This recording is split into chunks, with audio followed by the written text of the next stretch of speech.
Buenas tardes a todos, ¿cómo están? Estamos presentando un nuevo programa de estrategia y liderazgo. Mi nombre es Horacio Ferraro, director de Yesutic, y nos acompaña Gustavo Pícola, coach ejecutivo. ¿Cómo estás, Gustavo?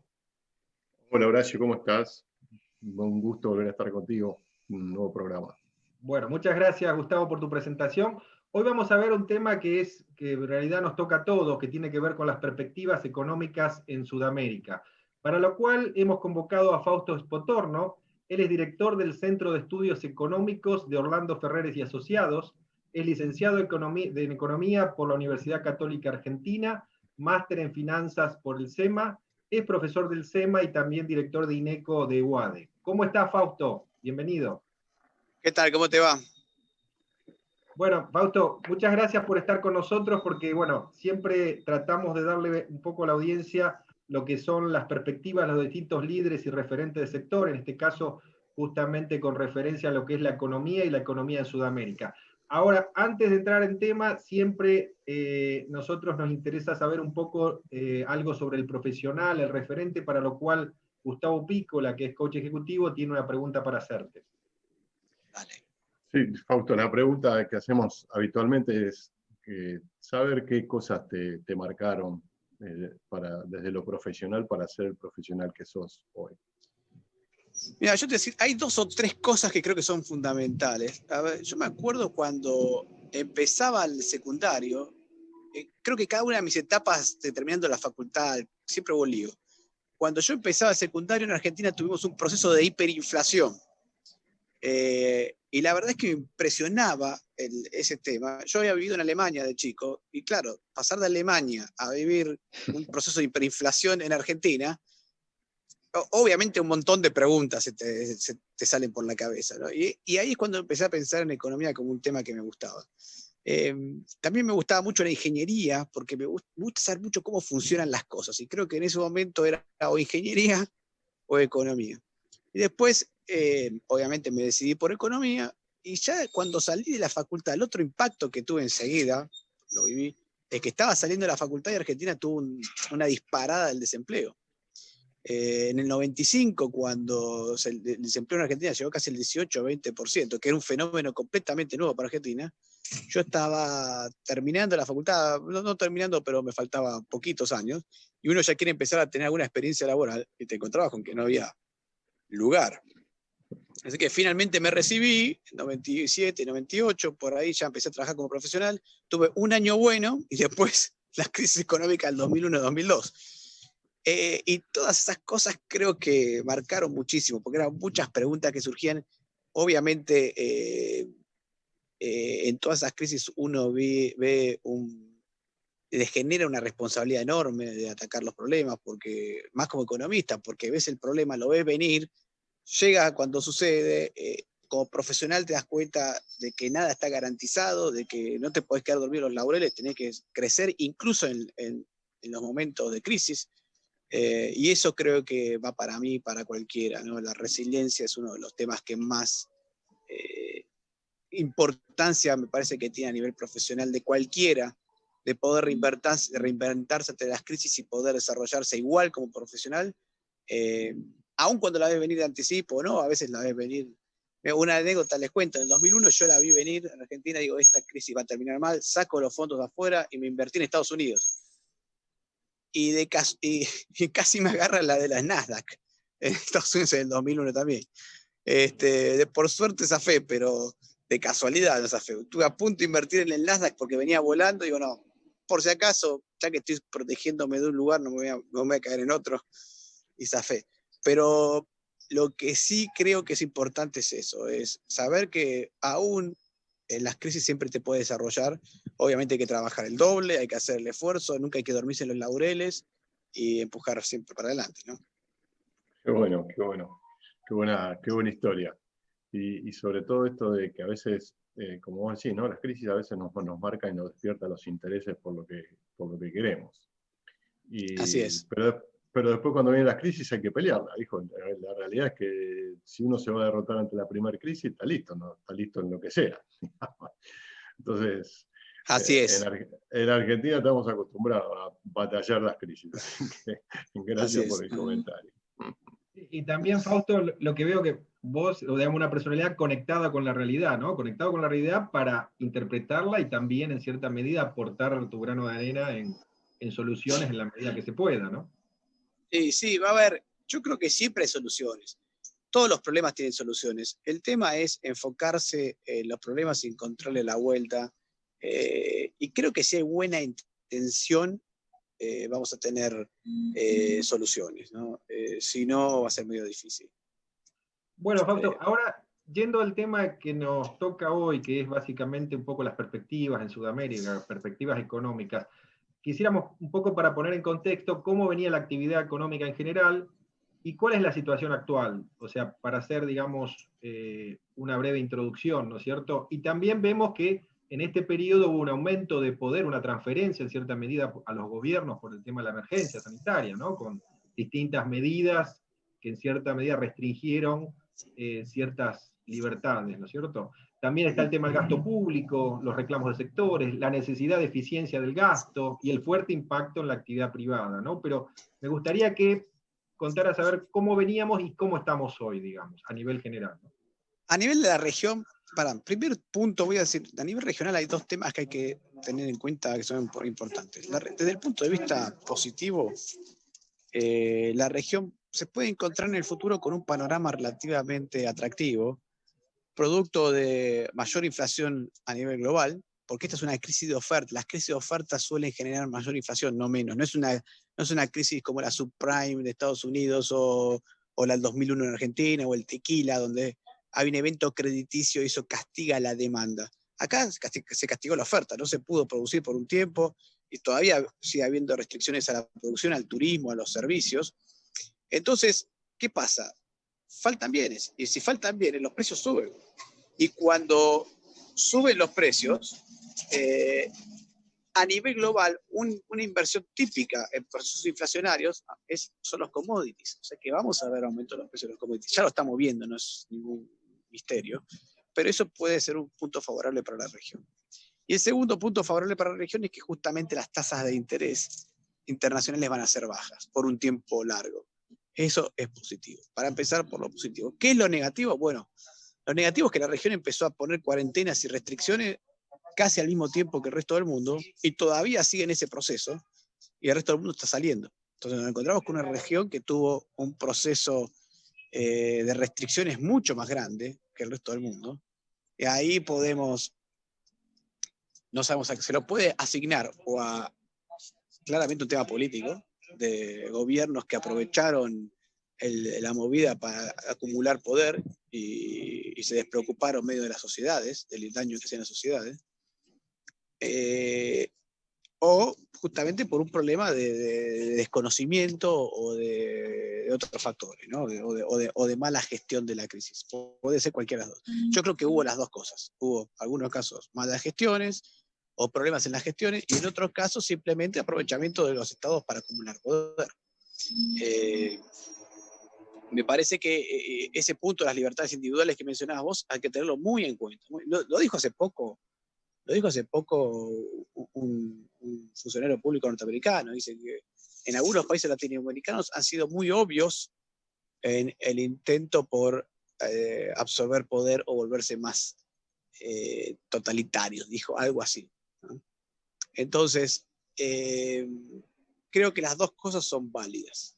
Entonces la región tiene que empezar a pensar cómo salir no de la cuarentena, las restricciones. A ver, el resto del mundo hizo una cosa que a la región le costó mucho, es medir mucho y restringir el movimiento de aquellos que están enfermos. O sea, las cuarentenas es restringir a los enfermos, no a los sanos. Y tratar de sostener la actividad económica de la mejor manera posible. Una región como Latinoamérica, que es una región de ingresos medios a medios bajos, tiene que ser doblemente inteligente a la hora de atacar estos problemas, porque no tiene recursos para tirar para arriba. Alemania puede darse el lujo de ser poco inteligente, ¿no? De no hacer las cosas bien porque tiene recursos. Igual hizo las cosas mucho mejor, ¿no? Pero Latinoamérica no tiene ese espacio, no tiene ese espacio. Te podés equivocar cuando sos millonario, mucho más que cuando sos pobre. ¿no? Entonces, creo que lo que ha sucedido es que los latinoamericanos nos hemos equivocado en general más que los países ricos. Y para los dos lados, ¿tá? Para los dos lados. ¿En qué sentido? Bueno, Brasil, por ejemplo, tuvo muy poca restricción, hubo estaduales, etcétera, tuvo problemas de salud sanitario muy grandes, pero la economía está andando bien. Es una economía que está andando bastante bien. De hecho, ya está mostrando crecimiento respecto al año pasado. Argentina hizo todo mal, creo yo. A esta altura del partido ya estamos viendo que los resultados sanitarios son pobres, y los resultados económicos también. Hay otros países de la región que también no han hecho las cosas tan bien. Perú, por ejemplo, no ha hecho las cosas tan bien. Ha tenido problemas sanitarios muy grandes, con problemas económicos también muy grandes. Paraguay particularmente no ha sido de los peores, creo que probablemente esté entre los mejores en cómo atacó el problema. Justamente eso, Fausto, te iba a preguntar sobre Paraguay, porque Paraguay tomó medidas sanitarias muy fuertes de inicio, y también ahora vemos que los indicadores de junio y julio presentan un ritmo de actividad económica que ya salió del signo negativo, digamos, ¿no? Como que está evolucionando bien, y se estima que no será tan dura, digamos, la recesión como a lo mejor se estimaba en algún momento. Ahora, ¿cuál sería tu visión sobre Paraguay? Eso quería que nos comentes. Para mí Paraguay está entre los mejorcitos en cuanto al accionar que tuvo. Y eso que al principio tuvo un problema sanitario bastante grave, pero lo frenó bastante en seco. Y lo frenó, y eso que es un país que no tiene probablemente los recursos sanitarios que tiene por ahí Argentina, pero aún así ha sido bastante efectivo en su accionar, y de hecho ya estás viendo lo que te decías vos, ya empezás a ver algunos síntomas de recuperación de la actividad económica. ¿Ah? Creo que ahí lo que ha funcionado más que nada es, por sobre todas las cosas, la política sanitaria muy inteligente de saber parar en el momento adecuado. Eso es muy importante. No es parar antes o parar después, es parar en el momento adecuado, apretar en el momento justo como para poder arrancar. Después hubo algunas políticas, el fondo de garantías para el FOGAPI, ese tipo de programas para tratar de asistir a las empresas. No creo que haya sido del todo totalmente efectivo esos programas, pero ayudaron un poco y conjuntamente con, ya te digo, la adecuada aplicación de las restricciones económicas en el momento justo ayudaron muchísimo pues, a la recuperación. Claro, parecería que hubo en conjunto, ¿no? Medidas sanitarias y también económicas se tuvo en cuenta, ¿no? Fueron acompañando Sí, ambas, ¿no? fueron acompañando ambas, pero creo que el timing fue clave, fue bien aplicado. Entendieron perfectamente que no podían poner una cuarentena hiper larga, que tenían que dar alguna ayuda, pero que tampoco la ayuda podía poner en jaque la situación económica del país. De hecho, en algún momento se pensó en subir impuestos y después se retrocedió con esas ideas, lo cual me pareció muy adecuado, muy adecuado. Y creo que eso estuvo bien, digamos, ¿no? Estuvo bien. O sea, que las medidas económicas acompañaron, y por lo menos podemos decir que fueron más un acompañamiento. No podemos decir que solucionaron todos los problemas, pero acompañaron bien. A ver, ¿por qué te digo esto? Porque en general creo que los estados son poco capaces de resolver estos problemas de actividad económica. La equivocación es pensar que el Estado es el que hace crecer la economía. El Estado, a lo sumo, puede generar las condiciones para hacer crecer la economía. Perdón, parece que me quedé sin... No, se te escucha, se te escucha. Ah, sí, pero estoy... Bueno. El Estado puede generar las condiciones para hacer crecer la economía, y creo que eso lo tuvo en claro el gobierno paraguayo. O sea, no subió los impuestos como había pensado inicialmente, lanzó un par de fondos para sostener a las pequeñas empresas, pequeñas y medianas empresas, y fue muy preciso en el momento de cortar, de imponer la cuarentena, ¿no? Eso ayudó muchísimo. Creo que eso estuvo muy bien, porque Brasil fue parecido al lado económico, pero el lado sanitario no tuvo tanto éxito. Claro. Gustavo, tenías una pregunta. Sí, quería aprovechar, y ya que también mencionó Paraguay y mencionó Argentina, ¿no? Esto de las medidas de Argentina con respecto al cepo cambiario y ahora el recrudecimiento con el tema del cepo cambiario. Esto a Paraguay le genera un ingreso de productos en contrabando a precios bastante baratos. Entonces, lo que te queríamos consultar es cómo veías el tema en Argentina, básicamente sobre el tipo de cambio. A ver, creo que el gobierno está reaccionando más que activando políticas económicas, ¿no? En el caso argentino. Argentina necesita tener un tipo de cambio más alto. O sea, lo cierto es que Argentina, la situación económica argentina a Paraguay le debería complicar más, incluso con las expectativas hacia adelante. Porque un país que no tiene reservas, como es Argentina, y con una demanda de dólares enorme, bueno, tarde o temprano va a terminar corrigiendo el tipo de cambio, no hay dudas. O poniendo restricciones sobre la actividad económica tan dramáticas que va a frenar la economía. O sea, o nos comemos una aceleración inflacionaria o tenemos que tener un proceso recesivo más fuerte. Ambas cosas para Paraguay claramente no es conveniente, porque un tipo de cambio más alto sabemos que en Paraguay acelera los procesos de contrabando, que no lo llamaría contrabando, lo llamaría, digamos, más permisividad en el comercio, no sé cómo decirlo, porque muchas veces es pequeñas compras que se hacen del otro lado de la frontera, ¿no? Entonces, más que contrabando, es una permeabilidad de fronteras en cuanto viene. Y en segundo lugar, por otro lado, también la recesión termina siendo muy grave para cualquier país de la región. Cuando Argentina entra en recesión, se le complica tanto a Uruguay como a Paraguay. Por fortuna para Paraguay y para Uruguay también, Brasil probablemente ande mejor, ¿no? Entonces pueda suplantar los problemas que tenga en materia de actividad económica argentina. Ahí también hilando para ese lado, ¿no? En ese tema y viendo que tanto la prensa de Uruguay, ¿no? como algunos desarrollos inmobiliarios acá en Paraguay, están manifestando en Paraguay el interés y las consultas de argentinos para poder invertir, y en Uruguay a lo mejor un poco más concreto, ¿no? ¿Vos crees que esto va a ser una constante? No, constante, en el caso de Argentina no creo, porque no veo sostenible todo este esquema económico argentino. Argentina cometió muchos errores con el tema de la cuarentena. Partió ya de la necesidad de tomar medidas profundas y serias y sostenibles sobre la economía argentina, sobre el tipo de cambio, inflación, fiscales, etc. Empezó bien con algún programa fiscal, diría, brillante, pero más o menos alineado. Se puso a negociar la deuda, lo cual también estaba más o menos en línea con lo que hay que hacer, pero tardó 8 meses en negociar algo que se podría haber negociado en 1 mes y medio.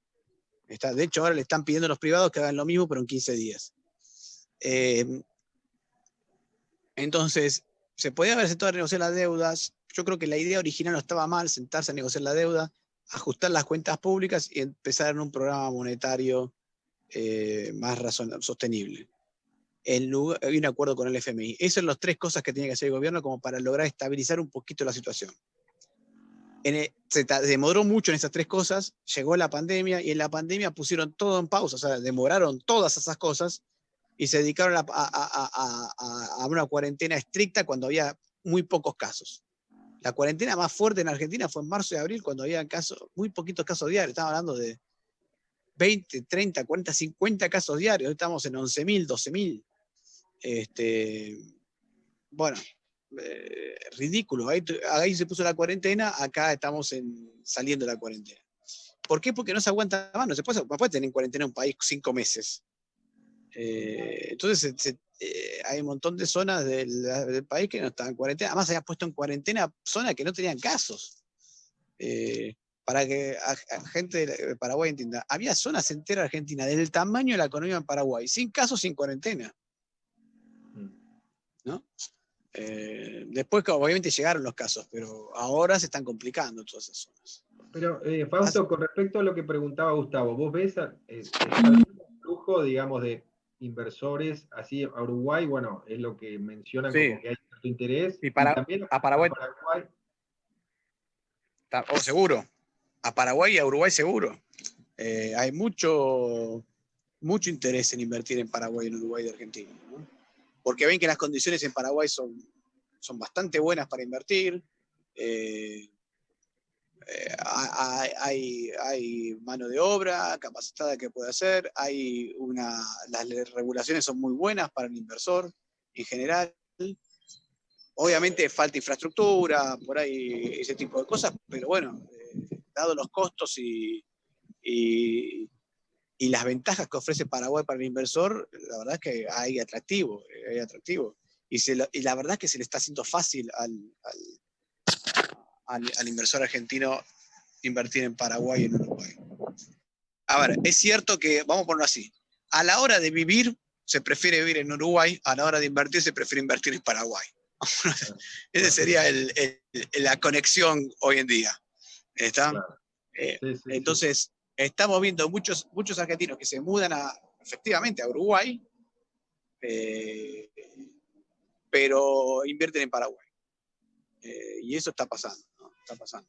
Y estoy empezando ya a ver, ya no grandes industrias solamente, sino también pequeñas empresas, pequeños empresarios que están pensando de esa manera. Claro, un poco teniendo en cuenta lo que es la macroeconomía, la parte fiscal, ¿no? Teniendo en cuenta esos que son atractivos en cuanto a básicamente digamos, el tema impositivo, el tema impositivo, ¿no? Después, obviamente, hay cosas para mejorar. Yo creo que Paraguay tiene espacio para mejorar y ofrecer todavía más atractivos. Creo que por ahí el tema inmobiliario, los registros de propiedad, esas cosas, ya hablando de temas más específicos, que están mejorando, se está haciendo un esfuerzo enorme ahí, pero cuanto más mejoren eso, más fácil va a ser porque tengan en cuenta que cuando estamos hablando de inversores que van a Paraguay, hay grandes empresas que no tienen problema, pero también hay medianas empresas que por ahí es un dueño con un socio que creció mucho y que va a Paraguay y no es una gran empresa que puede contratar 5 equipos de abogados para que le contrate, por ahí contratan a un abogado, no saben con quién van, o sí, pero bueno, necesitan ciertas seguridades, ¿no? Y yo creo que Paraguay está trabajando mucho en eso y eso está haciendo que mucho inversor argentino esté pensando en Paraguay como como un lugar donde depositar sus inversiones. claro. Y claramente en la medida en que Paraguay sigue mejorando ese camino y Argentina lo sigue empeorando, bueno, cada vez se vuelve más atractivo. Claro. Bueno, ahora yendo un poquito más a algo global, digamos, el acuerdo de la Unión Europea-Mercosur. Hay algunas manifestaciones en Europa un poco en contra de la ratificación de ese acuerdo. ¿Vos qué expectativas tenés con respecto al mismo, digamos? ¿Es Para mí es un algo... gran acuerdo, vamos a ver qué hace el gobierno argentino, que es un gobierno medio anticomercio y siguen pensando en el proteccionismo como una idea que efectivamente puede desarrollar Argentina, cosa que no ha pasado nunca, pero lo piensan de esa manera. Hubo unas declaraciones hoy de un economista que es Castelboy, que es el diplomático que se encarga de todo eso, diciendo, bueno, no sabemos, vamos a presentarlo en Congreso, no sabemos bien qué hacer. Y creo que vamos a ver qué va a hacer Argentina. Pero eso me parece que es más ideológico de Argentina que otra cosa, ¿no? Sería ridículo que Argentina no apruebe si aprueba todo el Mercosur y si aprueba Europa. Para mí eso sería ridículo. Ahora entiendo que si Europa no aprueba, puede ser que en Argentina haya oposición al acuerdo del Mercosur. Porque a este gobierno le gusta el proteccionismo y tiene esas ideas muy equivocadas sobre el tema del comercio internacional. Bueno, Fausto, estamos llegando al final del programa. Te agradecemos realmente porque sabemos que tuviste algún tipo de inconveniente y estás ahí en un lugar particular, ¿no? Así que muy agradecidos por tu predisposición y estar con nosotros en este momento. Un poco para redondear al final, hablando de nueva normalidad, futuro de la economía, perspectivas, ¿qué nos podrías dejar como mensaje? A ver, yo creo que vamos a un mundo que puede hacer dos caminos importantes. Esto va para todos los países, y el mundo en general. Podemos aprender de esta crisis y tratar de solucionar los problemas, porque esto es un problema en el fondo de la globalización, ¿no?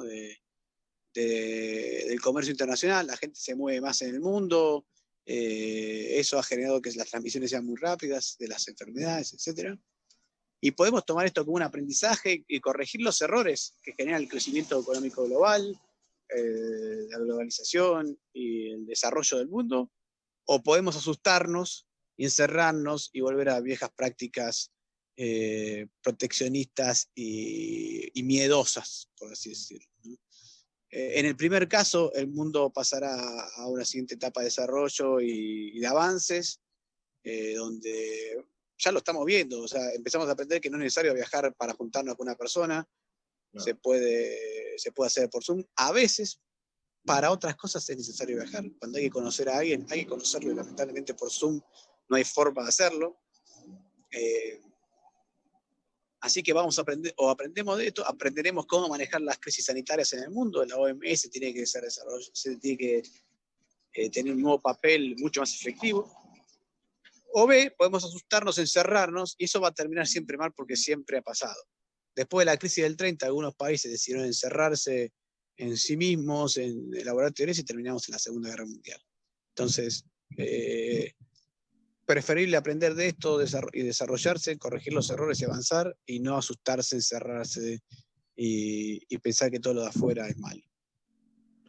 Bueno, Fausto, muchísimas gracias por haber estado con nosotros. Realmente nos diste un panorama muy amplio de justamente lo que es Sudamérica, los distintos países.